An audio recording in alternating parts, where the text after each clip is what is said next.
नमस्कार. मी पुन्हा बऱ्याच दिवसानंतर मुंबईला आलेलो आहे. आज जरी रविवारला आपल्या सर्वांना त्रास दिला असला तरी मला वाटतं काही जणांनी विनंती केली होती की आम्हाला बोलायचं, म्हणून आपल्या सर्वांनाच मी निरोप पाठवला. मला दोन विषयाबद्दल बोलायचे.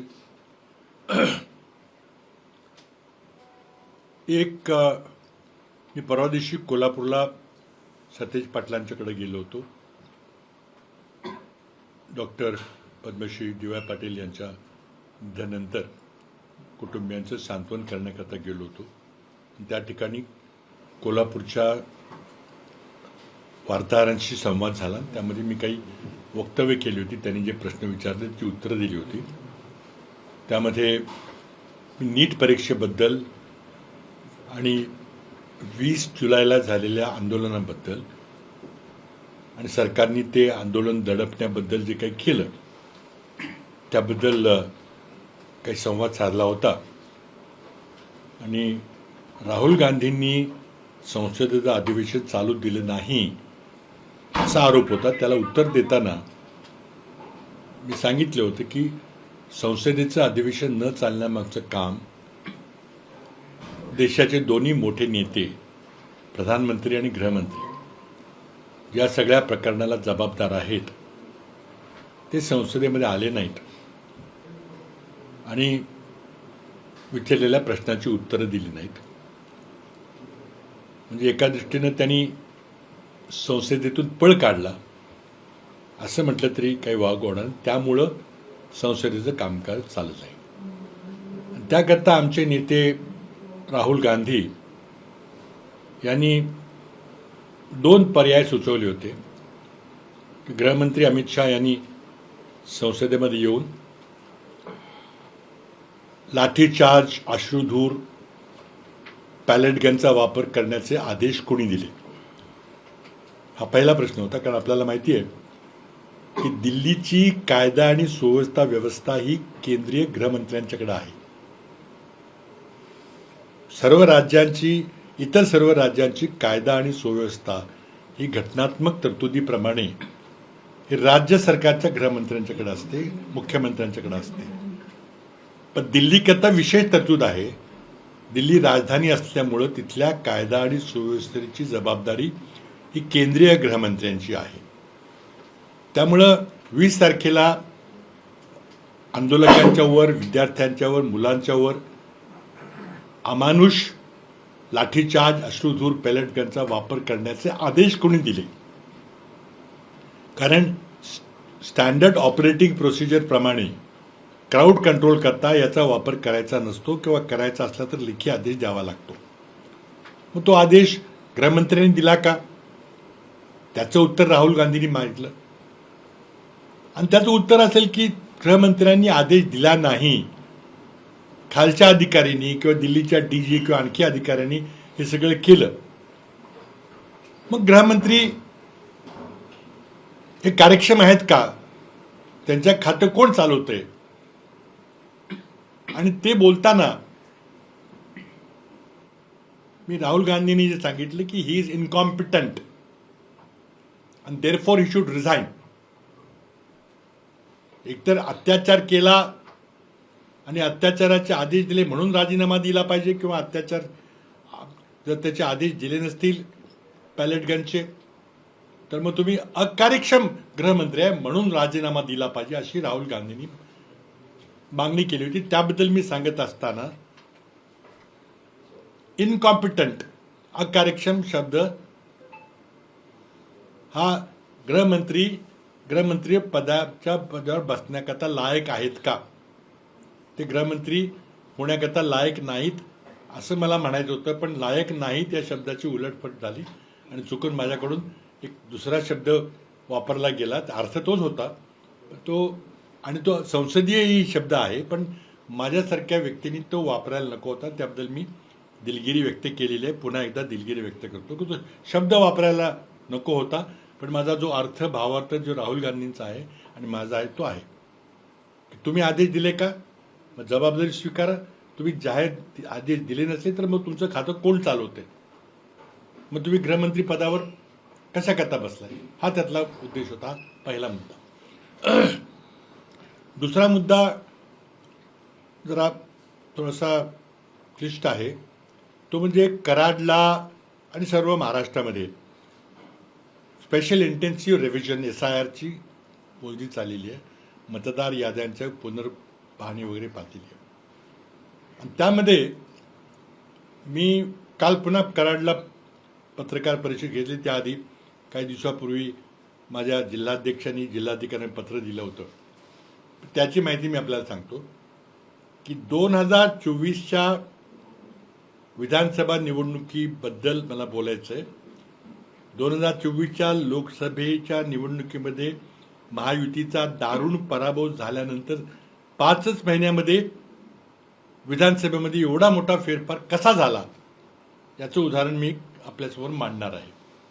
माझ्या मतदारसंघाच्या वरून माझ्या मतदारसंघामध्ये जेव्हा संगणकांनी माझ्या 2024च्या एकूण मतदार याद्यांची माहिती घेतली त्यावेळेला माझ्या 3,15,000 मतदानापैकी एकूण 58,000 नावं दक्षिण कराड विधानसभा मतदारसंघातली ही दुबार होती.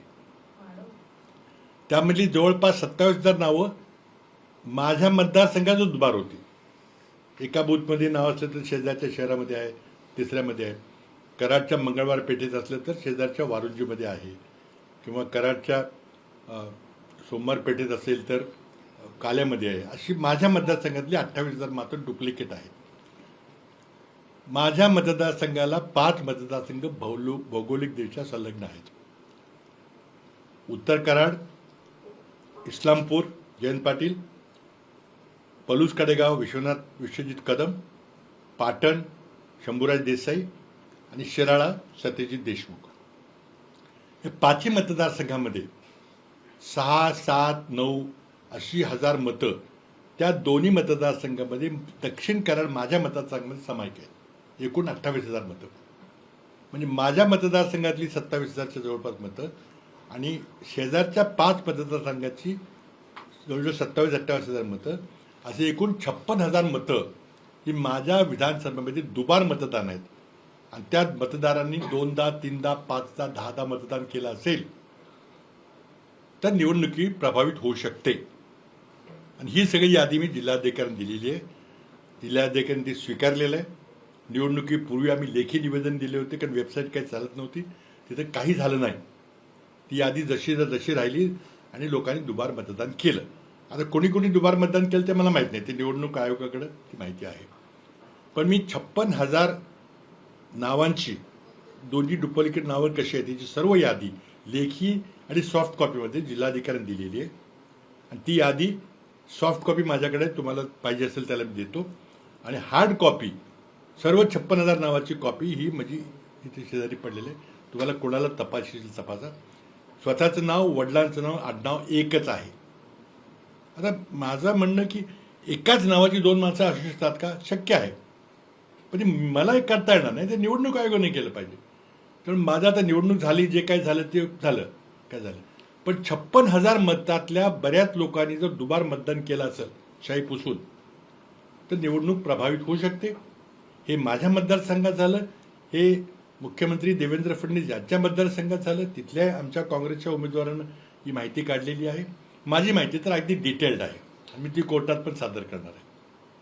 माझ्या याच्यावर कोणाला आक्षेप घ्यायचा नाही, फक्त निवडणूक आयोगाकडे माझा आक्षेप आहे.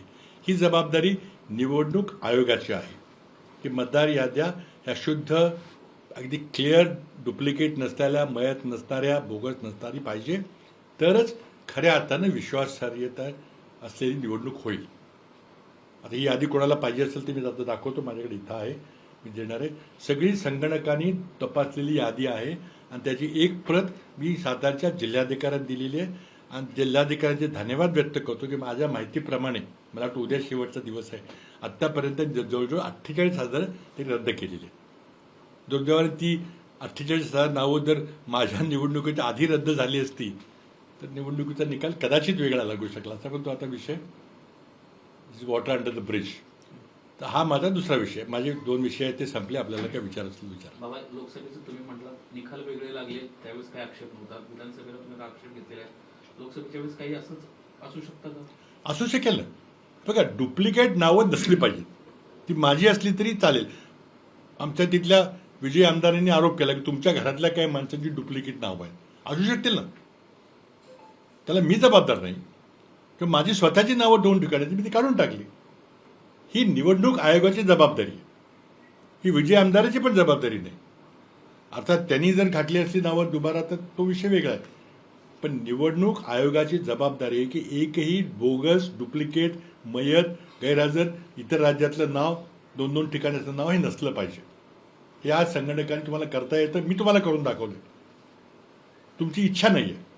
आणि याला जोडून एक सांगतो की लोकसभा निवडणूक झाल्यानंतर महामहिम गृहमंत्री अमित शहाजी हे नागपूरला गेले होते. तारीख वगैरे तुम्हाला सांगतो मी सगळी. तुम्ही सगळ्यांनी रिपोर्ट केले. त्यांची पक्षाची बंद कमऱ्यातली बैठक होती तरी बातम्या सगळ्या बाहेर आलेल्या आहेत. ते टीव्हीने पण दाखवलेले. त्यामध्ये गृहमंत्र्यांनी नागपूरला भाजपच्या कार्यकर्त्यांना सांगितलं, जे छापून आलेलं आहे, की तुम्ही किमान 10% मतं वाढवा. आता याचा 2 अर्थ होतात की जे नोंदवलं नसेल नाव त्यांनी नोंदवलं पाहिजे किंवा आणखी वेगळा अर्थ असू शकतो. आता लोकसभेनंतर 5 महिन्यामध्ये विधानसभेला ही मीटिंग कधी झाली? लोकसभेनंतर झाली. लोकसभेनंतर विधानसभेमध्ये 5 महिन्यामध्ये 10% मतं कशी वाढतील? आपल्या देशाच्या जनगणनेप्रमाणे देशाची लोकसंख्या दरवर्षी सरासरी 0.9% वाढते. 5 महिन्यामध्ये अर्धा टक्का वाढला असेल. 10% आणि 10% वाढवली गेली. अधिकाऱ्यांना सांगितलं गेलं की कोणी नाव नोंदवायला आलं तर त्याला काही प्रश्न विचारायचे नाहीत. आपल्या राष्ट्रीय नागरिकत्वाच्या कायद्याप्रमाणे, घटनेप्रमाणे देशातल्या कुठल्याही नागरिकाला कुठेही मतदान करायचा पवित्र अधिकार आहे. पण त्याचं मूळ नाव दुसरीकडे असेल तर त्यांनी रद्द केलं पाहिजे. एकाच ठिकाणी नव्हतं येत. पण इथं मल्टिपल नावं गेली. ते माझा आरोप आहे की एका मतदारसंघामध्ये माझ्या मतदारसंघामध्ये एका नावाची 15 ठिकाणी नावं आहेत. 15, 14, 13, 11, 12, 10 एकूण 41 जणांची नावं 48,000 ठिकाणी आहेत. ही जबाबदारी कोणाची आहे? आणि असं करून तुम्ही आणि सगळ्यांनी दुबारा मतदान केलेलं आम्हाला माहिती आहे. हात पुसून. माझा मतदारसंघ खूप कॉम्पॅक्ट आहे. तासाभरात तुम्हाला कुठल्याही कोपऱ्यात जाता येतं. शेजारचे मतदारसंघात एक 5 मिनिटात तुम्हाला इस्लामपूर मतदारसंघातून कराड मतदारसंघामध्ये येता येतं. तिथं साखर कारखाना आहे, तो हद्दीवर आहे. कामगार इस्लामपूरचे आहेत, ते कराडला काम करतात. त्यांची नावं सगळी राहतात ते इस्लामपूरला. त्या मतदारसंघात नावं इथं नोंदवलेली आहेत, तिथंही नोंदवलेली आहेत. असे प्रकार झालेले आहेत. मी या सर्व याद्या माझ्या सहकार्याने दिलेल्या आहेत की तुम्ही तुमच्या मतदारसंघातलं तपासा की काय केलेलं. माझ्या मतदारसंघातली माहिती तुम्हाला मी सादर केलेली आहे. त्याबद्दलचे जे पत्र मी निवडणूक आयोगाला देईल त्याची प्रत मी व्हॉट्सअपवर तुम्हाला टाकतो. बाबा, मागच्या 2 दिवसांपासून मुंडेंसंदर्भात जे आपलं वक्तव्य झालं त्यानंतर वेगवेगळ्या चर्चा सुरू झालेल्या आहेत की कुठेतरी अशा पद्धतीचं गेलेल्या व्यक्तीबद्दल बोलणं चुकीचं आहे. ते पंकजा मुंडेंचं म्हणणं आहे ते कमळासोबत होते आणि कमळासोबतच ते गेले. आता असं आहे की मी कराडला पत्रकार परिषदेत बोलत असताना तुमच्या एका मित्रांनी मला आमचे विरोधी पक्ष नेते विजय वडेट्टीवार यांचं विधान सांगितलं की ते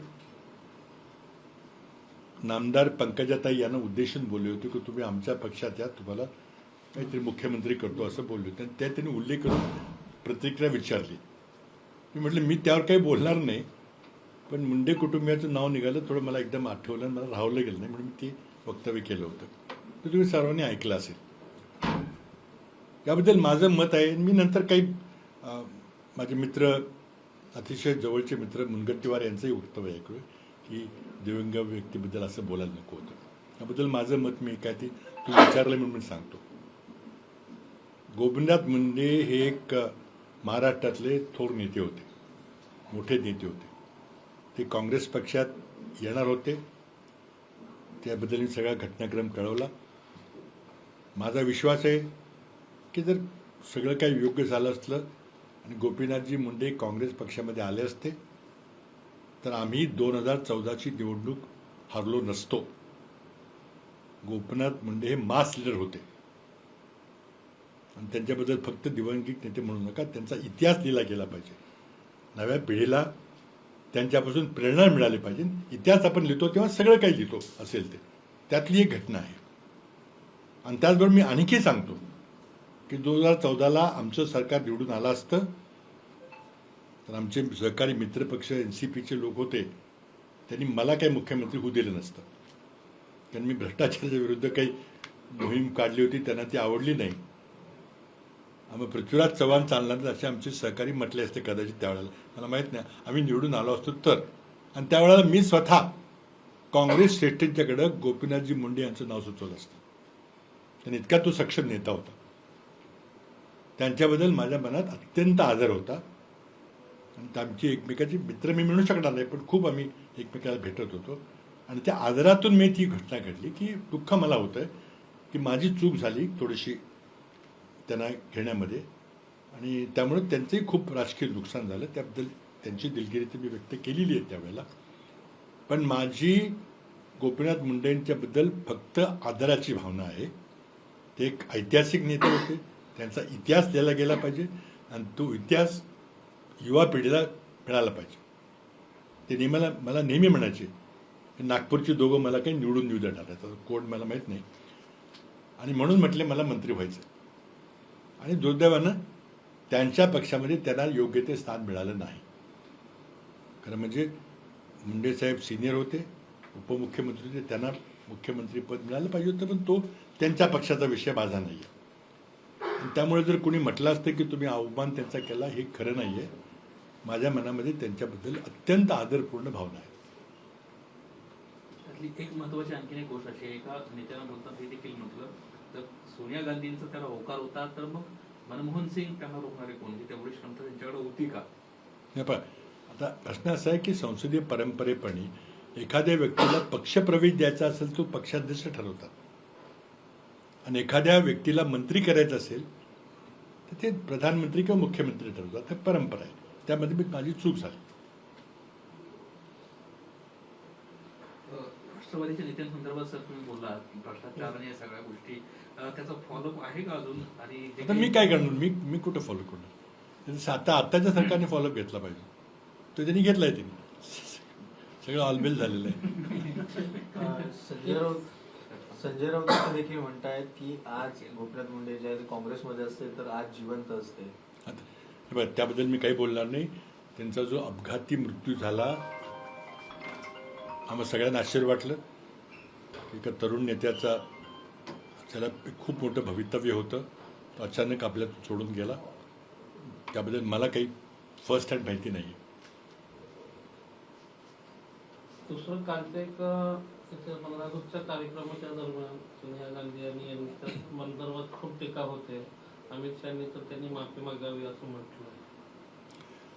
मी ती काय नव्हतो तिथं, त्यामुळं तिची माहिती मी घेतलेली आहे नंतर की ते खूप लांब. आता अमित शहानी काय केले, सगळी वंदे मातरम खूप मोठं आठवण केलेलं आहे. नेहमी राष्ट्रगीत राष्ट्रगान ही पहिली 2-3 कडवी घेतली जातात जगात, आणि आपण देखील जनगणमनची काही कडवी घेतलेली आहेत. आणि वंदे मातरम हे काँग्रेस संस्कृतीमधलं आहे. आजही सेवा दलाच्या प्रत्येक कार्यक्रमामध्ये, काँग्रेस पक्षाच्या झेंडा वंदनाच्या कार्यक्रमामध्ये वंदे मातरमचा समावेश असतो. भाजपच्या आणि RSSच्या कार्यक्रमामध्ये ते नव्हता. आता तुम्ही आणायचा प्रयत्न करता, इतिहास पुन्हा लिहायचा प्रयत्न करता, ते तुम्ही सत्तेत आहात, ठीक आहे.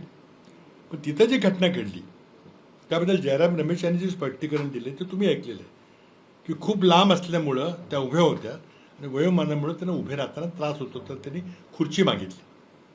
आता हे तिथलं स्पष्टीकरण, मी काय तिथं नव्हतो. अवमान होण्याचा प्रश्नच उद्भवत नाही. ज्यांनी ब्रिटिशांची माफी मागितली, जे ब्रिटिशांच्या पेन्शनवर जगत होते, स्वातंत्र्य सैनिकाची नावं कळवत होते, त्यांनी आमच्यावर आरोप करणं योग्य नाही. बाबा 2011 जातीय जनगणना झाली, त्यावेळी जातीचा कॉलम होता की नव्हता? 2011 ज्यावेळी जातीय जनगणना झाली त्यावेळेस त्या म्हणजे जातीचा कॉलम होता की नव्हता? कारण छगन भुजबळांचं असं म्हणणं आहे आता जी काही सरकारने निर्णय घेतलेला आहे त्याच्यामध्ये जातीचा कॉलम ऍड केलेला आहे, त्यावेळी असं काही नव्हतं आणि त्यामुळे सरकारचं ते आभार मानतो. असं आहे आत्ताच्या जनगणनेमध्ये जी जातवार माहिती घेतली जाते त्याचं संपूर्ण श्रेय फक्त श्री राजीव गांधी यांना दिलं पाहिजे, राहुल गांधी यांना दिलं पाहिजे. त्यांच्या आग्रहामुळं हे होतंय. भारतीय जनता पक्षानं, नरेंद्र मोदी सरकारनं त्या मागणीचा प्रचंड मोठा विरोध केला होता, आपण सर्वांनी पाहिलेला आहे. शेवटी जनाधाराच्या रेट्यामुळे त्यांना ते मान्य करावं लागलं. पहिल्यांदा भारतातल्या जनगणनेमध्ये जातवार माहिती घेतली जाणार आहे, पहिला मुद्दा. दुसरा मुद्दा, मी जेव्हा सरकारमध्ये, केंद्र सरकारमध्ये होतो, डॉक्टर मनमोहन सिंग यांचं सरकार होतं, तेव्हा आम्ही प्लॅनिंगच्या दृष्टीनं, प्रत्येक घटकाला न्याय मिळाव्या दृष्टीनं जातवार मोजणी केली होती. जनगणनेशी संबंधित नव्हती, पण आम्ही जातवार सर्वे केला होता, कास्ट वाईज सर्वे केला होता. मनमोहन सिंग सरकारमध्ये तो 2013ला सर्वे पूर्ण झाला, पण त्या सर्वेमध्ये काही चुका आहेत, काही त्रुटी आहेत, असं त्यावेळी त्यांच्या निदर्शनास आलं. मी महाराष्ट्रात होतो, तर तो निर्णय त्यावेळच्या पंतप्रधानांनी, म्हणजे डॉक्टर मनमोहन सिंग सरकारने घेतला आणि ती माहिती प्रकाशित केली नाही. सरकार बदललं, नरेंद्र मोदी सरकार आलं, माहिती सगळी होती. नरेंद्र मोदी सरकारने सांगितलं की आम्ही ती माहिती दुरुस्त करतोय, चुका होत्या, त्यांनी ती माहिती दुरुस्त केली नरेंद्र मोदी सरकारनं, पण त्यांनीही ती यादी जाहीर केली नाही. म्हणजे एक अद्भुत गोष्ट अशी आहे की नरेंद्र मोदी सरकार आणि मनमोहन सिंग सरकारचं एक पण झालं या बाबतीमध्ये. का झालं तर मनमोहन सिंगजी तर आपल्यात नाहीत, नरेंद्र मोदीला विचारा तुम्ही का जाहीर केलं नाही ते. आणि आत्ता जी जनगणना होती, तर नव्यानं होती आहे, ती जनगणनेबरोबर कास्टवार सेन्सस होणार आहे आणि त्याचं संपूर्ण श्रेय राहुल गांधींच्या आंदोलनात दिलं जातं. जयकुमार गोरेंना तर खऱ्या अर्थानं संधी त्या काळी कोणी दिली असेल तर ती आपलं नाव त्यामध्ये प्रामुख्याने पुढे येतं.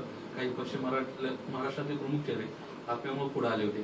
सध्या ते मंत्री आहेत आणि त्यांची मागच्या 2-3 वर्षातली ज्या पद्धतीची भाषा, खास करून अश्लील भाषा त्या नेत्यांबद्दल ज्या पद्धतीने ते वापरत आहेत, याकडे कसं पाहतात? नो कॉमेंट्स आहे. काय प्रत्येकाबद्दल बोललं पाहिजे असं काय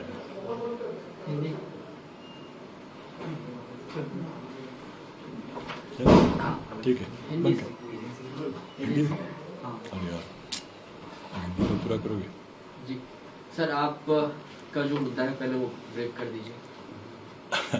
अच्छा, पहला मुद्दा तो ये है कि मैंने कराड़ में कल वार्ता परिषद ली थी. आप जानते हैं कि राज्य में SIR का कार्यक्रम चल रहा है, जो मतदाता सूचियां हैं उसका शुद्धिकरण करने का, उसके बोगस नाम हटाने का वगैरह चल रहा है. बच्चे पहले कर रहे हैं, लेकिन वो काम सही होना चाहिए, मेरी मंशा है. मैं 2024 की विधानसभा चुनाव में कांग्रेस की ओर से दक्षिण कराड़ क्षेत्र का उम्मीदवार था. चुनाव के समय हमने अधिकारियों से शिकायत की थी कि कई सारे नाम डुप्लीकेट है मेरे कॉन्स्टिट्यूंसी के. पूरी हमने लिस्ट कंप्यूटर से निकाल के हमने सबमिट की थी, लेकिन आखिरी क्षण तक नए नए नाम ऐड होते जा रहे थे ऑनलाइन, और हमें ऑब्जेक्शन लेने की सुविधा नहीं थी. प्रोसेस वॉज फॉल्टी, बहुत गलत था. तो हमने कई पत्र लिखे 24 अगस्त को, 9 सितंबर को, जो मैं पूरी उसकी जानकारी, जो मैंने खत लिखा है हमारे जिलाधिकारी को, उसकी मैं कॉपी आपको दूंगा. कुछ नहीं हुआ, सारे के सारे नाम उसमें रह गए. अब चुनाव हुआ, SIR की प्रक्रिया होने वाली है, हम कुछ कोर्ट में गए, तो मैंने मेरे चुनाव क्षेत्र के 3,15,000 जो मेरे मतदाता है उनकी कंप्यूटराइज एनालिसिस किया, बहुत डिटेल्ड कंप्यूटराइज एनालिसिस किया, और मुझे ये दिखा कि मेरे 3,15,000 वोटर्स 2024 की विधानसभा की मतदाता सूची के अनुसार उसमें से 21,000 वोटरों के नाम 48,000 जगह लिखे गए. 21,000 लोगों के नाम 48,000 जगह. मैं लेटर आपको दूंगा व्हाट्सएप पर. और वो नाम, खुद का नाम, पिताजी का नाम और सरनेम, तीनों नाम एग्जैक्ट कंप्यूटर से मैच होने वाले नाम है. मेरे क्षेत्र में ही 21,000 लोगों के नाम 48 जगह है. कई लोगों के 2 बार, कई के 3 बार, कई के 4, 5, 6, 10 बार. एक आदमी का नाम 15 जगह है, एग्जैक्टली सेम नहीं. तो पूरी सूची मैंने छाप के दी है जिलाधिकारी को, और वो सूची आपके सामने मैंने यहाँ रखी है। आप चाहिए तो आप देख सकते हैं, सॉफ्ट कॉपी भी अवेलेबल है, हार्ड कॉपी मेरे पास है। फिर मैंने जब देखा कि बहुत ज़्यादा नाम लिख रहे हैं तो मैंने एक और एक्सरसाइज की। मेरे चुनाव क्षेत्र से भौगोलिक दृष्टया संलग्न 5 क्षेत्र है। इस्लामपुर जयंत पाटिल जी, पलूस काड़ेगांव डॉक्टर विश्वजीत कदम, उत्तर कराड़ माजी सहकार मंत्री बालासाहेब पाटिल, इस्लामपुर जयंत पाटिल, पाटन हमारे मंत्री शंभूराज देसाई, और शिराड़ा में सत्यजीत देशमुख। ये 5 विधानसभा क्षेत्र मेरे विधानसभा क्षेत्र जुड़े हुए हैं। उन्हीं सूचियों को लेकर मैंने अपनी सूची से तुलना की तो हर एक सूची में 5,000, 6,000, 9,000 नाम कॉमन निकले। 5 क्षेत्र के 28,000 नाम कॉमन है, यानी मेरे यहाँ के 27,000 अतिरिक्त डुप्लीकेट नाम और बगल के चुनाव क्षेत्र के 28,000 डुप्लीकेट नाम, कुल 58,000 डुप्लीकेट नामों की सूची मैंने जिलाधिकारी को सबमिट की है, एक लेटर दिया है, सॉफ्ट कॉपी पेन ड्राइव भी दी है, और प्रिंट आउट करके इतनी बड़ी लिस्ट मैंने दी है जो मैं आपके सामने मैंने सादर की है।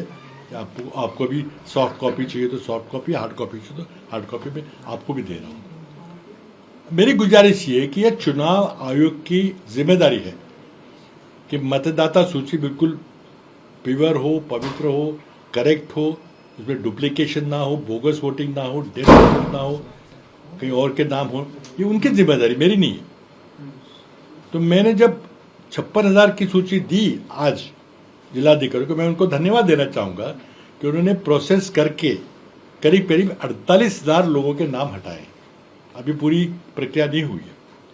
मेरा ये सवाल है कि इसमें से कई लोगों ने, क्योंकि मेरा भौगोलिक क्षेत्र जो चुनाव क्षेत्र है बहुत कॉम्पैक्ट है, आधे पौने घंटे में आप किसी छोर से कहीं भी जा सकते हो, और सारे जो बगल के क्षेत्र है वो भी 5-10 मिनट के रास्ते में है। पैदल आप कराड़ दक्षिण से इस्लामपुर जा सकते हो, पाटन बिल्कुल लगा हुआ है, सब पास पास है, काफी डेंस है। तो अगर एक ने 3-3, 4-4 बार वोटिंग किया हो तो चुनाव का निर्णय प्रभावित हो सकता है। और मैं 58,000 डुप्लीकेट वोटर्स की मेरे क्षेत्र के नाम की बात कर रहा हूं। अब उसमें से कितने डुप्लीकेट थे, क्या कुछ नाम एक ही नाम के 2 व्यक्ति थे, हो सकता है। मेरे पास कोई यंत्रणा नहीं कि मैं चुनाव आयोग ने करना आवश्यक है, लेकिन जैसे मैंने कहा कि जिलाधिकारी ने 48,000 बोगस नाम हटाए हैं। यही कार्रवाई अगर 2024 के विधानसभा चुनाव के पहले जब मैंने लिखित स्वरूप में हमने शिकायत की थी तब होते तो शायद चुनाव का परिणाम कुछ और हो सकता था। लेकिन अब वो ठीक है, वो बीती हुई बातें, उससे मैं कुछ कहना नहीं चाहता। हमारी याचिका चल रही है, अगर कुछ चुनाव आयोग उस पर ध्यान दे तो अलग बात है।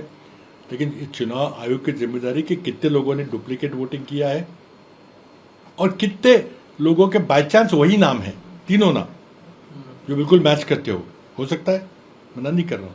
तो ये सच्चाई सामने आनी चाहिए और पूरे देश से और पूरे महाराष्ट्र से बिल्कुल डुप्लीकेट नाम ना हो।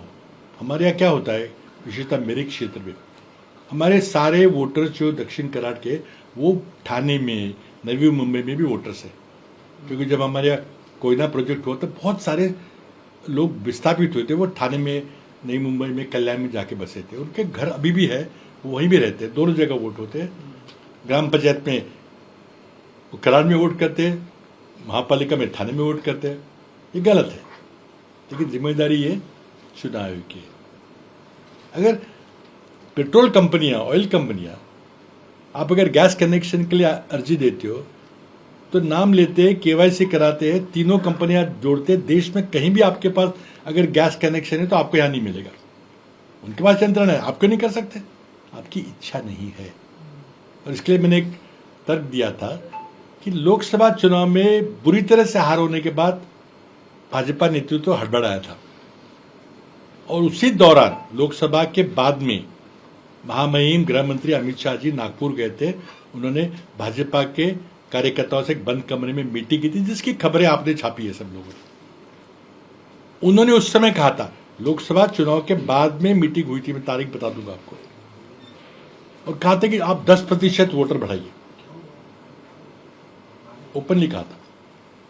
अब दो बातें है कि लोकसभा के बाद 5 महीने में विधानसभा चुनाव हुए, हमारी आबादी में हर साल 0.9% की आबादी बढ़ती है, जो हमारे आज के डेमोग्राफिक आंकड़े हैं। 5 महीने में आधा % बढ़ा होगा। आप 10% की बात कर रहे हैं, तो हुआ क्या, 10% बढ़ाए गए, डुप्लीकेट नाम का। सारे आरएसएस के कार्यकर्ताओं ने 3-3, 4-4, 5-5, 10-10, 15-15 बार अपने नाम लिखाए, और चुनाव प्रक्रिया में चुनाव अफसर ने इसको किसी को मना नहीं किया।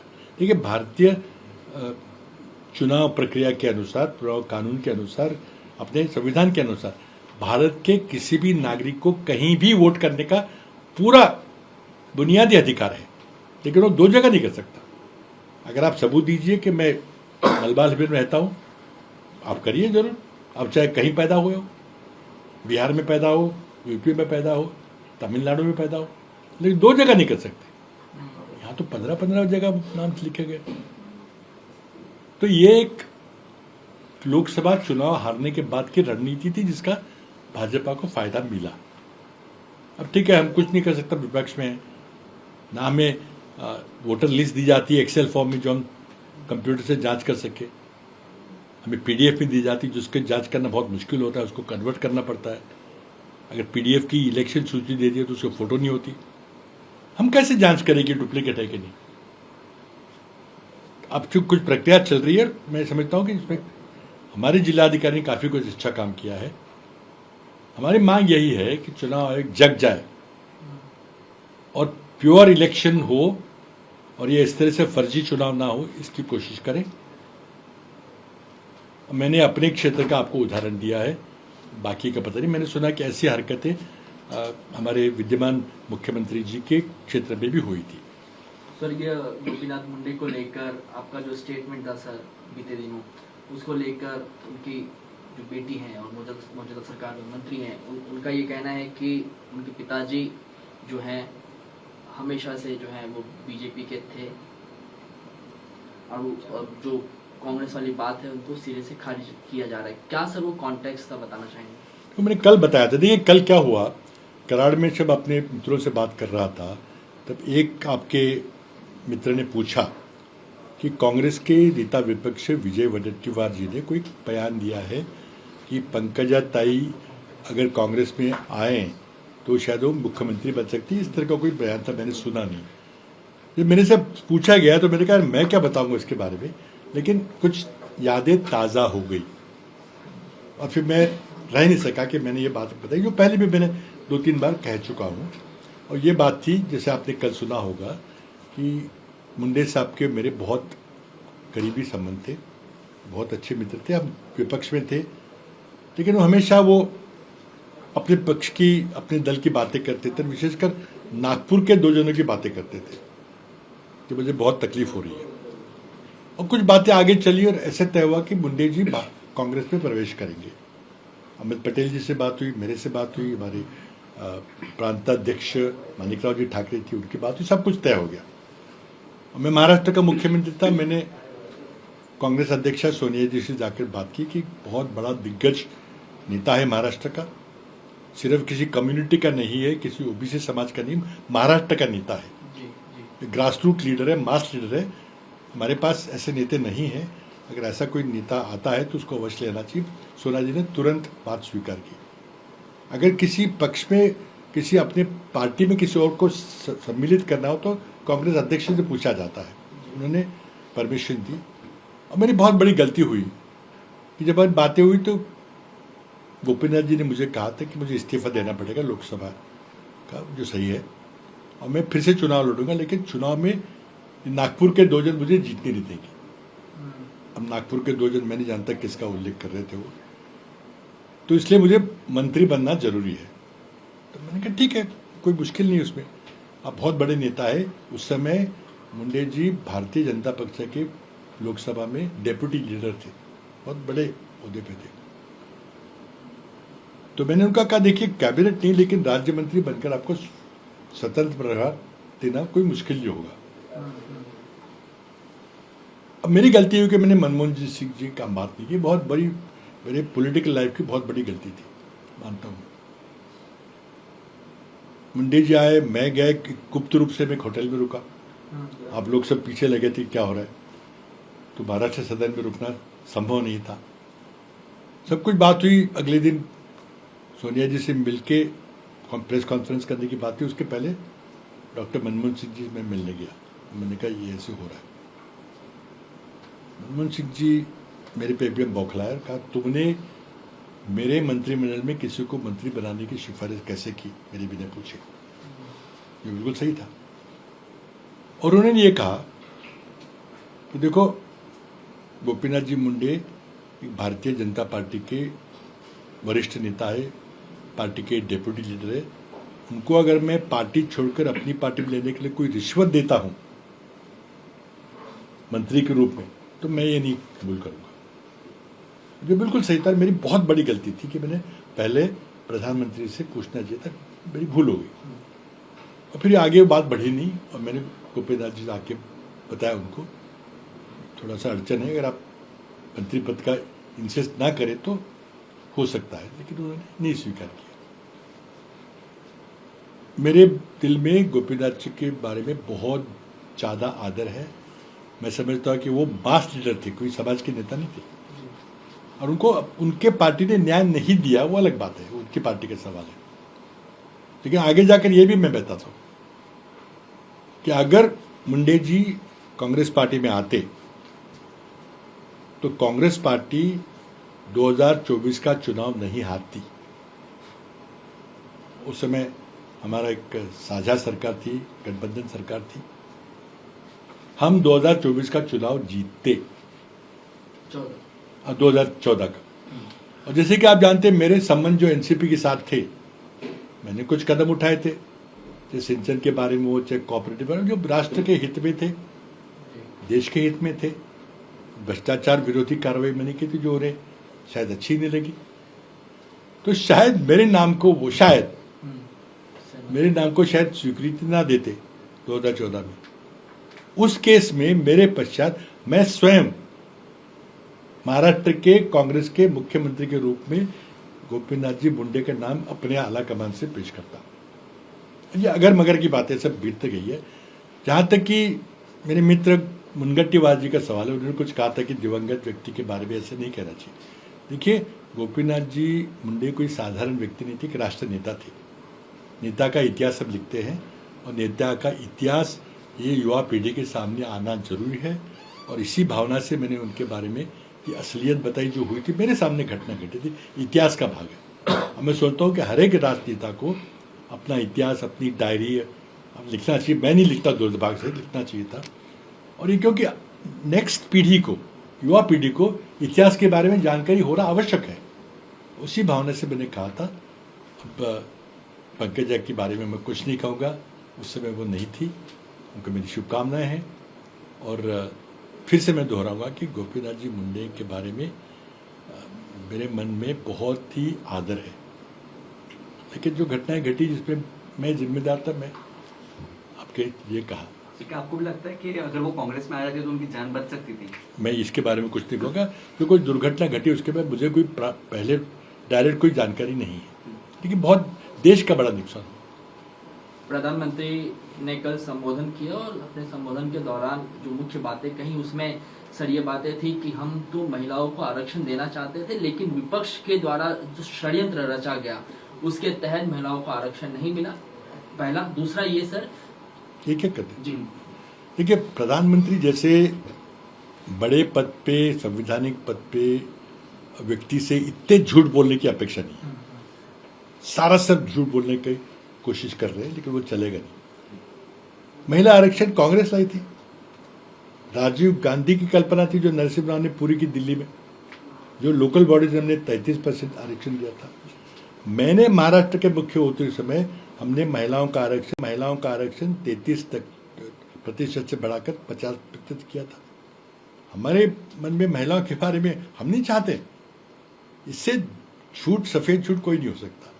देखिए, आपको अगर महिलाओं को आरक्षण देना है तो हमने महिला आरक्षण विधेयक हाल ही में पारित किया है, लेकिन आप ही ने उसमें 2023 के बाद वाली जनगणना का उल्लेख किया है, हमने थोड़ी किया है। आप उसमें कानून संशोधन करके तुरंत करा दीजिए, कौन आपको रोकता है। लेकिन महिला आरक्षण का परिसीमन विधेयक से जोड़िए मत, ये धोखाधड़ी है। परिसीमन विधेयक अपनी जगह अलग विधेयक है, उसे पारित करने के लिए 2/3 बहुमत की आवश्यकता है, जो आपके पास आज नहीं है। आप जोड़ तोड़ करके इकट्ठा कर रहे हैं। अगर एक बार आपको 2/3 बहुमत दोनों सदनों में मिला तो आप कोई भी संविधान संशोधन कर सकते हैं, संविधान को तोड़ मरोड़ कर सकते हैं। आपकी असली मंशा एक तो नॉर्थ इंडियन स्टेट्स की मोनोपोली प्रस्तावित करना है।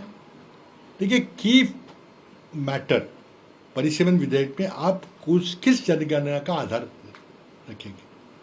अगर 2071 की जनगणना को फ्रीज करेंगे तभी दक्षिण के राज्यों को न्याय मिलेगा। अगर आप तारीख बदलते हैं, 2011 2027 करते हैं, तो दक्षिण के राज्यों पे अन्याय होगा। और उसके पीछे आड़े आप महिला आरक्षण के कृपा करके नाम मत लीजिए। हमारा विरोध परिसीमन विधेयक को इसलिए है कि दक्षिण के राज्यों पे अन्याय ना हो। अब इसमें कोई गलती है तो बताइए। जैसे मैंने सुप्रिया जी की प्रेस कॉन्फ्रेंस देखी, उन्होंने कहा अगर आप 50% सीटें बढ़ाए तो अभी कोई आपत्ति नहीं है। लेकिन मैं, और वो भी ने कहा कि विधेयक आने दीजिए, हम बात करेंगे। मेरा उनसे सवाल है कि अगर जनगणना की तारीख 27 तय होती है कि 27 की जनगणना के अनुसार परिसीमन होगा, हर एक राज्यों की सीटें तय होगी, जिससे उत्तर के राज्यों की सीटें बढ़ेगी और दक्षिण की कम होगी, क्या वो आपको मान्य है? उसका जवाब दीजिए। और दूसरी बात यह है कि मैं निजी रूप से अपने आप लोकसभा की संख्या 543 से बढ़कर 850 करने के विरोध में हूँ। अगर संसद में 850 सांसद बैठेंगे तो ना महिलाओं को बात करने को मौका मिलेगा, ना किसी और को मिलेगा। फिर वो चौपाटी की सभा हो जाएगी, रामलीला मैदान हो जाएगा। जैसे चीन की संसद में 5000 लोग होते हैं और 5 साल में एक बार मिलते हैं, किसी को एक बात भी कहने के मौका नहीं मिलता। आपको इस तरह से संसद को तोड़ मरोड़ करना है तो करिए। आपकी मंशा ही संविधान को खत्म करने की है, इसलिए महिला आरक्षण को मत जोड़िए। ये पहला मुद्दा। सोनिया गांधी से लेकर राहुल गांधी और नीतीश शिंदे सभी पर आरोप लग रहा है कि वंदे मातरम का लगातार कांग्रेस के वरिष्ठ नेताओं से लेकर सभी जो है अपमान कर रहे हैं। कल जो आरोप लगा सोनिया गांधी पर, क्या कहेंगे सर? अमित शाह ने कहा है कि घोर पाप किया है कांग्रेस घोर ने। पाप किया है देखिए, कांग्रेस ने। मैं वहाँ पे था नहीं जी, इसलिए मैं फर्स्ट हैंड कोई आपको जानकारी नहीं दे सकता। मैं तो जयराम रमेश जी की मैंने प्रेस सुनी है और उसके आधार पे मैं बता सकता हूँ कि पूरा लंबा, पूरे अनेक स्टैंजा का वंदे मातरम को खींचा गया, बढ़ाया गया। जो पहले हम सिर्फ 2 स्टैंजों का वंदे मातरम था। सोनिया जी की एज है तो उन्होंने शायद कुछ खड़े रहते हुए तकलीफ हो रही होगी, इसलिए शायद कुर्सी की मांग की, इसलिए कुछ ऐसे दिखा के कुछ वो रोकने की कोशिश कर रही है। देखिए, वंदे मातरम की बात भाजपा वाले करे, शर्म की बात है। जिन्होंने ब्रिटिशों की माफ़ी मांगकर, ब्रिटिशों के दलाल बनकर, ब्रिटिशों से पेंशन लेकर, स्वतंत्र सेनानियों के नाम की चुगली कर कर जो जिए, वो हमें राष्ट्रभक्ति के बारे में बताना उचित नहीं है। देखिए, आज भी 1885 से लेकर आज तक कोई भी कांग्रेस पार्टी के कार्यक्रम में झंडा वंदन के समय वंदे मातरम का गायन होता है। आप बताइए कि आरएसएस के मुख्यालय में कितने बार आपने वंदे मातरम गीत गाया है, कितने बार आपने राष्ट्रध्वज फैलाया है आरएसएस के मुख्यालय पे? आप राष्ट्रभक्त की बात कर रहे हैं। तो मैं समझता हूँ कि इसको राजनीतिक मुद्दा बनाना भाजपा इसलिए बना रही है कि उनका स्वतंत्रता संग्राम में कितना योगदान है हम सब जानते हैं। अब वो देरी से करके कुछ जोड़ना चाहते हैं, जबरदस्ती करके जोड़ना चाहते हैं। आज आपने कोई यंग व्यंग्य चित्र इंडियन एक्सप्रेस का देखा होगा, ये कह रहे हैं देखो हमने राष्ट्र देश के स्वतंत्र संग्राम भाग में हमने कुछ जोड़ दिया अपने आप को, है नहीं तुम्हारे करने के लिए, तुम कांग्रेस पे आरोप करोगे, शर्म की बात है। अमित शाह का कहना है कि वोट बैंक की ग्रीड के चक्कर में कांग्रेस ने ये वोट बैंक की राजनीति अमित शाह करते हैं, हम नहीं करते। प्रधानमंत्री ने सर एक दिमागी नक्सल शब्द का भी उपयोग किया और ये कहा कि हमने हथियार बंद नक्सलियों को तो कंट्रोल कर लिया, लेकिन इस तरह के जो नक्सल दिमागी नक्सली तौर पे लोग हैं उनको कंट्रोल करना जरूरी है, उनसे जो है बचकर रहना चाहिए। क्या देखिए, ये थोड़ा बड़ा सवाल है और मैं इसका जवाब कल दूंगा, थोड़ा प्रिपेयर करके।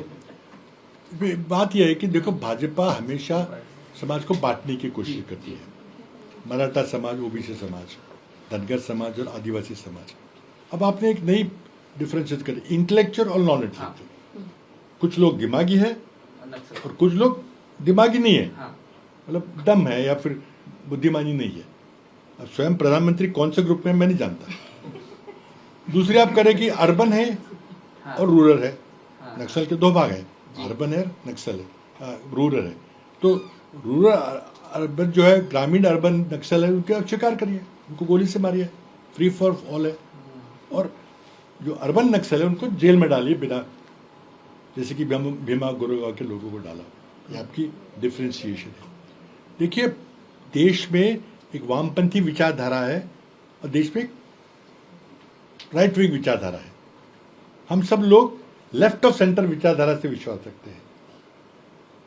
मेरी फैमिली के लोग पूर्वे, मेरे पिताजी, मेरी माताजी पहले शेतकरी कामगार पक्ष जो है, किसान मजदूर पार्टी, उसके बिलोंग करते थे, फिर कांग्रेस में आए। हमारे आदरणीय नेता महाराष्ट्र के शरद पवार जी, उनका सारा परिवार शेतकरी कामगार पक्ष से संबंधित था। हमारी सारी सोच जो है वो शिव छत्रपति का सेक्युलरिज्म, फुले शाह अम्बेडकर की विचारधारा। तो इसलिए हम हमेशा महाराष्ट्र में बात करते हैं शिव शाह फुले अम्बेडकर, ये हमारी विचारधारा है। तो क्या हम सभी वामपंथी हो गए, हम सभी नक्सल हो गए? जैसे आज चिदम्बरम जी ने ट्वीट किया है क्या हमें दिमागी नक्सल। तो देखिए, इसकी बात करनी पड़ेगी। वामपंथी विचारधारा एक बहुत महत्वपूर्ण विचारधारा है। रशिया और चीन की सरकारें, कम्युनिस्ट सरकारें वामपंथी विचारधारा पे चली थी। चीन की सरकार आज भी उसी विचारधारा पे चल रही है और चीन भारत से 5 गुना आगे निकल गया है अर्थव्यवस्था में और सैनिक ताकत। हमारे देश के 2 राज्यों में कई सालों तक लोगों ने डेमोक्रेटिक तरीके से वामपंथी विचारधारा को चुना था, तो आप उसको एकदम खारिज कर देंगे? हाँ, जो हिंसा करने वाली विचारधारा है उससे हम बिल्कुल ताल्लुक नहीं रखते, गलत है वो। उसको आप कानून व्यवस्था की तरह से ट्रीट कीजिए। लेकिन ये अर्बन नक्सल, अमित शाह जी को किसी ने सवाल पूछा था पहले कि अर्बन नक्सल क्या होता है, तो ऐसी कोई चीज़ होती नहीं है। जयराम रमेश जी ने आपको बताया। तो ये कहाँ से आप प्रधानमंत्री दिमागी नक्सल की बात कर रहे हैं? हम सभी दिमागी नक्सल हो जाएंगे? मतलब जिसके पास दिमाग है उसी की बात कर रहे हैं, जिसके पास नहीं है उसकी बात नहीं कर रहे। तो आज की सारी आधुनिक पीढ़ी, जो बच्चे जंतर मंतर में थे, वो सभी पढ़े लिखे बच्चे हैं, सभी दिमागी है। तो क्या सभी अर्बन नक्सल है? वो क्या वो वामपंथी है सारे? जबरदस्ती आप उनको वामपंथी करेंगे? उसके बारे में बात करूंगा मैं, लेकिन बहुत दुख होता है कि इस तरह की शब्द रचना प्रधानमंत्री के माध्यम से लाल किले से हो रही है। सर, चाकण MIDC मध्ये रस्त्यांची जी हालत झालेली आहे त्याला आज उद्योगमंत्री यांनी भेट दिली आणि ते येण्याच्या पूर्वी काही रस्त्यांची डागडुजी करण्यात आली, पण यापूर्वी सुद्धा चाकण किंवा एकूणच पुण्यातले जे काम म्हणजे सगळ्या रस्ते नाही, तिकडच्या MIDC कंपनी ज्या आहेत त्या दुसरीकडे जाणार अशी भीती व्यक्त केली जाते। हे मला फर्स्ट हँड माहिती नाही आहे, तिकडे काही गेलेलो नाही आहे, पण मी आदरणीय पवार साहेबांचं ट्विट पाहिलं। त्यांनी जर असं काही म्हटलं असेल तर ते पुणे जिल्ह्यातले आहेत, त्यांना निश्चितच माहिती असेल, उद्योगपती त्यांना भेटत राहतात। आणि मी ऐकून आहे की महाराष्ट्रातल्या खंडणी खोराच्या त्रासामुळं उद्योगपती प्रचंड त्रस्त झालेले आहेत। लेबर कॉन्ट्रॅक्ट कोणाला द्यायचं, स्क्रॅप कोणी विकत घ्यायचं, ट्रान्सपोर्ट कॉन्ट्रॅक्ट कोणाला द्यायचं, हे सगळं तिथले आमदार लोक, दादा लोक आणि राजकीय नेते ठरवतात आणि त्यामुळं उद्योगपती त्रस्त झालेले आहेत। पण चाकणचा मुद्दा रस्त्याचा आणि इन्फ्रास्ट्रक्चरचा आहे। आज महाराष्ट्रात उद्योग यायचे असले तर त्याला उत्कृष्ट दर्जाचं इन्फ्रास्ट्रक्चर दिलं पाहिजे, त्यांना रेड कार्पेट ट्रीटमेंट दिली पाहिजे। पण वस्तुस्थिती काय, बीडची घटना ताजी घटना आहे, तिथं शून्य उद्योग आहे। अमित शहांच्या एका मित्रानं, गुजराती मित्रानं बीडमध्ये एक उद्योग उभा करण्याचा निर्णय घेतला. त्याला वाटलं इथं अडचण असली तरी मी अमित शहाचा मित्र आहे, मला काही होणार नाही. पण पुढे मत्साजोगला काय घडलं तुम्ही सगळ्यांनी रिपोर्ट केलेला आहे. त्या घटनेच्या मागं कोण होतं, बोलवते धनी कोण होते, आका कोण होते, ज्या माणसानं त्या खुनामध्ये ज्याला अरेस्ट केलेलं आहे त्याचं काय झालं पुढं. महाराष्ट्रामध्ये खंडणीखोरांचं राज्य आहे. मुख्यमंत्र्यांना मी मागं विनंती केली होती की तुम्ही स्वतः तुमच्या कार्यालयामध्ये कक्ष उघडा आणि कुठल्या उद्योगपतींनी खंडणीखोरांच्या बद्दल जर तक्रार केली तर त्याची थेट दखल घ्या. मग तुमच्या पक्षाचा तो आमदार असो, काही झालं नाही. आणि त्याचा परिणाम काय झाला. चाकण तर ठीक आहे, मला माहिती नाही, पण मी तुम्हाला सांगतो की देशामध्ये आमचं सरकार असताना आपण सेमीकंडक्टर उद्योग यावेत म्हणून काही प्रयत्न केले. एक सेमीकंडक्टर पॉलिसी आणली, एक अनुदान देण्याचा प्रयत्न केला. आमचं सरकार गेलं, आम्हाला ते अंमलात आणता आलं. या सरकारनं इंडियन सेमीकंडक्टर मिशन नावाची एक पॉलिसी आणलेली आहे, त्याचे अभिनंदन. जवळजवळ 1.5 लाख कोटीचं अनुदान दिलेलं आहे. आणि त्या योजनेखातर ISM-1 इंडियन सेमीकंडक्टर मिशन खाली 12 सेमीकंडक्टर उद्योग आलेले हे सनराइज उद्योग आहेत. ज्या सेमीकंडक्टर उद्योगाशिवाय आज AI किंवा काही चालू शकणार नाही. आपल्या देशात एकही सेमीकंडक्टर उद्योग आत्तापर्यंत नव्हता. त्याला कोण जबाबदार आहे ती गोळी गोष्ट आहे. आता मोदी सरकारने अनुदान देऊन 12 उद्योगांना आणलेलं आहे. कुठल्या राज्यात आलेत ते. महाराष्ट्रात एक तरी उद्योग आलाय का. ते गुजरातमध्ये जातात, आसाममध्ये जातात, तामिळनाडूमध्ये जातात, ओरिसामध्ये जातात, महाराष्ट्रात येत नाही. मग दावोसमध्ये जे आता ऐकतो जात नाही. तर कोण जबाबदार आहे. आणि ह्याचं कारण असं आहे. त्याचबरोबर आणखी सांगतो, ॲपल फोन तुमच्याकडे सगळ्यांच्याकडे आहेत, माझ्याकडे मी वापरतो. चीनमध्ये जेव्हा अडचण निर्माण झाली तेव्हा ॲपल कंपनीनं सब कॉन्ट्रॅक्टिंग ते स्वतः बनवत नाहीत, सब कॉन्ट्रॅक्ट करतात.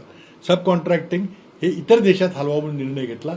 व्हिएतनाममध्ये गेले, थायलंडमध्ये गेले आणि भारतात आले. भारतात ॲपल कंपनीच्या एकूण 12 सब कॉन्ट्रॅक्टरच्या कंपन्या आहेत. त्यातल्या 5 कंपन्या फोन वगैरे बनवतात, टॅबलेट, फोन, कम्प्युटर. एकही कंपनी महाराष्ट्रात. कोण कंपन्या त्या 5? त्यातल्या टाटा इलेक्ट्रिक ही मुंबईला इथं आपल्या शेजारी मुख्यालय असणारी कंपनी आहे. 2 ठिकाणी त्यांचं ऑफिस आहे. टाटा इलेक्ट्रिकने 2 ठिकाणी सेमीकंडक्टर उद्योग उभे केले, महाराष्ट्रात केले नाही. देवेंद्र फडणवीस विचारले टाटाना, टाटा ग्रुपला की तुम्ही आमच्यात काय येत नाही. तुम्ही तामिळनाडूला जाताय, तुम्ही कर्नाटकला जाताय, तुम्ही आसामला जाताय, आसाम लक्षात ठेवा, तुम्ही गुजरातला जाताय, महाराष्ट्रात काय येत नाही. आता तुम्ही डावोसचं विचारलं. बोगस 40-50 लाख कोटीचं नाव घ्यायला काय जातं. मला एक सांगा की कुठला उद्योग डायव्होर्सच्या करारानंतर इथं सुरू झालेला आहे, लोकांना नोकऱ्या मिळाल्यात. काही वर्षभर लागतात, झालं ना वर्षभर. त्यातली एक कंपनी कुठली आहे माहिती आहे ना. आमचे जुने सहकारी सत्यजित तांबे आमदार यांनी एक कांदिवलीला कंपनी काढली, कांदिवलीला. आणि त्या कंपनीबरोबर डायव्हर्स जाऊला काहीतरी 4,000 का 40,000 कोटीचा करार केला. इथं करता आला नाही. तर पुढं काय झालं मला माहीत नाही. असे बोगस करार करून सांगताय तुम्ही आधी खंडणी खोऱ्यात आवर घाला. मला उद्योगपती सांगता माहिती की आज तामिळनाडू आपल्या पुढे गेला आहे, गुजरात जोरात वेगाने पुढे चालला आहे, UP पुढे चाललेलं आहे. तिथं डिफेन्स कॉरिडॉर निघत आहे, तिथं सगळे आधुनिक उद्योग जात आहेत. तेलंगणा, आंध्र, कर्नाटक, महाराष्ट्रात येत नाही. मी त्यांना विचारतो की असं का होतंय. एक तर ते बोलताना घाबरतात. सगळे उद्योगपती आमच्याशी बोलायला घाबरतात. पूर्वी बोलत होते, आम्हाला बोलत होते की तुमचे काय मतं आहेत सरकारबद्दल, विरोधी. आता बिलकुल बोलायला सुद्धा घाबरतात. कारण कोणीतरी बघेल, कोणीतरी सांगेल जाऊन की हा त्याला भेटायला गेला म्हणून. पण तरी कधी कधी बोलतात, लग्नात वगैरे कसे भेटतात विचारतो आम्ही. तर काय आहे की प्रत्येक राज्यामध्ये सिंगल विंडो क्लिअरच आहे, लगेच तुमचे प्रोजेक्ट क्लिअर होतात. महाराष्ट्रात म्हणजे 3 सिंगल विंडो आहे. त्यामुळे 3 दारं पुजल्याशिवाय काही निर्णय घेता येत नाही. दावोसच्या ह्याच्यामुळे सत्यजित तांबे आमदार झाले का. नाही, ते आधी आमदार झाले, नंतर गेले. आमदार नसते तर कदाचित तर नावाला लिहिलं नसतं. एवढं मिळालं का त्यांना आमदार झाले. मला काय माहित नाही ते, पण मी वाचतो. बाबा सत्ताधारी पक्षाच्या पाठिंब्याने कुठेतरी ते आमदार झाले. त्यावेळेस जी काय परिस्थिती होती संपूर्ण महाराष्ट्रानं पाहिली. त्यानंतर लगेच कंपनी रजिस्ट्रेशन होती आणि लगेच कॉन्ट्रॅक्ट देखील मिळत आहे. म्हणजे सत्तेशी जुळवून घेतलं की अशा पद्धतीच्या गोष्टी घडतात. जे आमचे सहकारी मित्र होते, नो कॉमेंट्स, युथ काँग्रेसचे अध्यक्ष होते, आवादा कंपनीचा तुम्ही उल्लेख केला बीडच्या प्रकरणाचा. कुठले? बीडच्या प्रकरणाचा उल्लेख केला. खरं तर आवादा कंपनीचा तो सगळा विषय होता आणि त्यानंतर मस्ताजोगमध्ये जे झालं ते संपूर्ण महाराष्ट्रानं देशानं पाहिलं. यातली महत्वाची बाब अशी की जो मुख्य आरोपी आहे तो सध्या बीडच्या जेलमध्ये आहे. अनेक दिवसांपासून त्याला शिक्षा का होत नाही? पत्रव्यवहार करतायत, त्यांना नागपूरला शिफ्ट करा, त्यांना सगळ्या बघा, शिफ्ट करायचा प्रश्न नाही. तुम्ही आता नीटबद्दल कायदा केला, फास्ट ट्रॅक कोर्ट, 2 महिन्यात शिक्षा झाली. त्याला का तुम्हाला देता येते शिक्षा? खून झाला का नाही? कोणीतरी केलं ना. कोण आरोपी आहे? त्याला शिक्षा होणार आहे का? अरे कसे होईल? ते आका तिथे बसलेले आहे तुमचे, तुम्हाला मांडीला लावून. मुख्यमंत्री दबावाखाली आहे. मुख्यमंत्री दबावाखाली. मुख्यमंत्री स्वतः मुख्यमंत्री आहेत, ते गृहमंत्री आहेत, ते कायदा मंत्री आहेत. नीट परीक्षेचा गोंधळ म्हणजे कोण सूत्रधार होते, ते कुठले कोचिंग क्लास होते, कुठले पेपर सेटर होते मला माहिती आहे. मुख्यमंत्र्यांच्या नाकाखाली हे सगळं घडतंय. आणि आता चर्चा अशी आहे की मुख्यमंत्र्यांना दिल्लीला शिक्षण मंत्री करणार. आम्हाला मान्य नाही. ते तुमचं अंतर्गत राजकारण काय असो, आम्हाला काय करायचं, कुणाची कुणाला पंख कापायचे ते बघा तुमचं तुम्ही. पण मी एक ट्विट केलं होतं, त्याची माहिती सांगतो की उद्याचा शिक्षण मंत्री कोण होणार हा नरेंद्र मोदी सरकारच्या उर्वरित 3-3.5 वर्षाचा अत्यंत महत्त्वाचा निर्णय असेल. जे काही घडलेलं आहे, कॉक्रेज आंदोलन, युवकांचं आंदोलन, पार्लमेंटचा गदारोळ, आत्ता जी व्यवस्था आहे, प्रल्हाद जोशी या माणसाकडे जी खातं दिलेलं आहे त्याकडे मुळातच 3 खाती आहेत. म्हणजे भाजपकडे टॅलेंटच नाही आहे. एका माणसाकडे 3-3 खाती घालणं चुकीचं आहे. ही सगळी महत्त्वाची खाती आहेत. किंवा असं जाहीर करा हे दुय्यम दर्जाचं खातं आहे, हे कुछ कमी खातं आहे, त्यामुळं 2-3 खाती एकाला गेली चालतंय. ठीक आहे, आमची काय हरकत आहे, तुमचं सरकार आहे.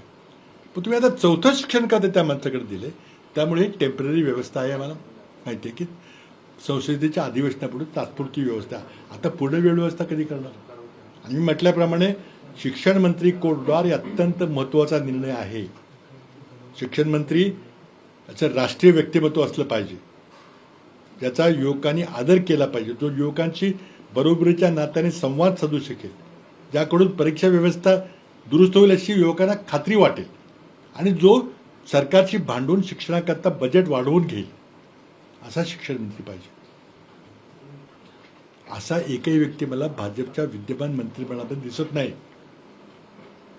म्हणून मी त्या ठिकाणी म्हटलं होतं की तुम्हाला बाहेरून आणावं लागेल. बाहेरून म्हणजे एखादा शिक्षण तज्ज्ञ, एखादा माजी सनदी अधिकारी, कॉर्पोरेट सेक्टरमधला.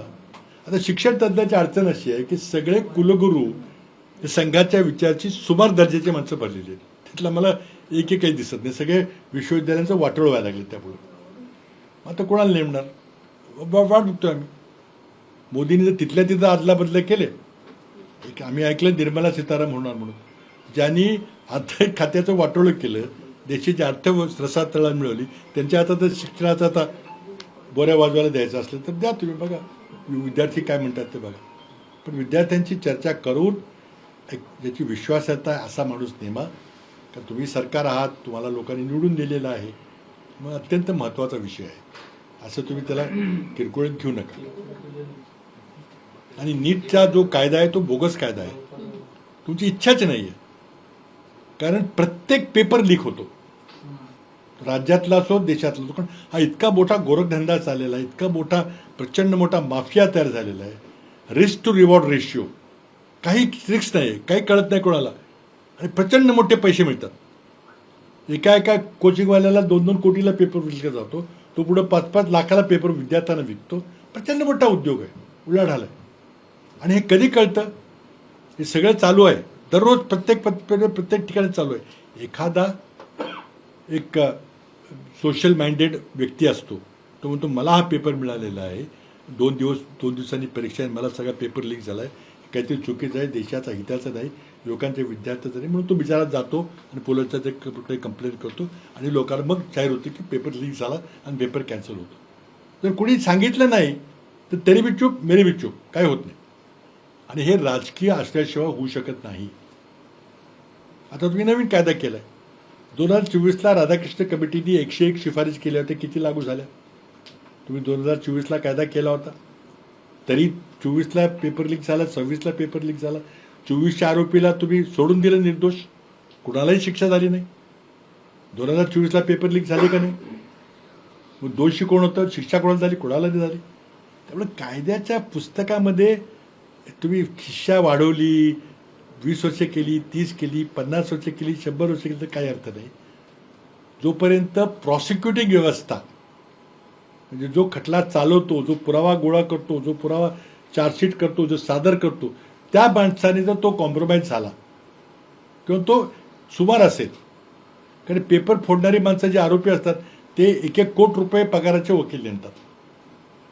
दिल्लीचे वकील मोठे मोठे आहेत, आमचे मित्र आहेत बरेचसे, आणि त्याच्यासमोर 1 लाख रुपये पगाराचा सामान्य माणूस 10 खटले चालवतो, त्यातला हा पण खटला चालवतो.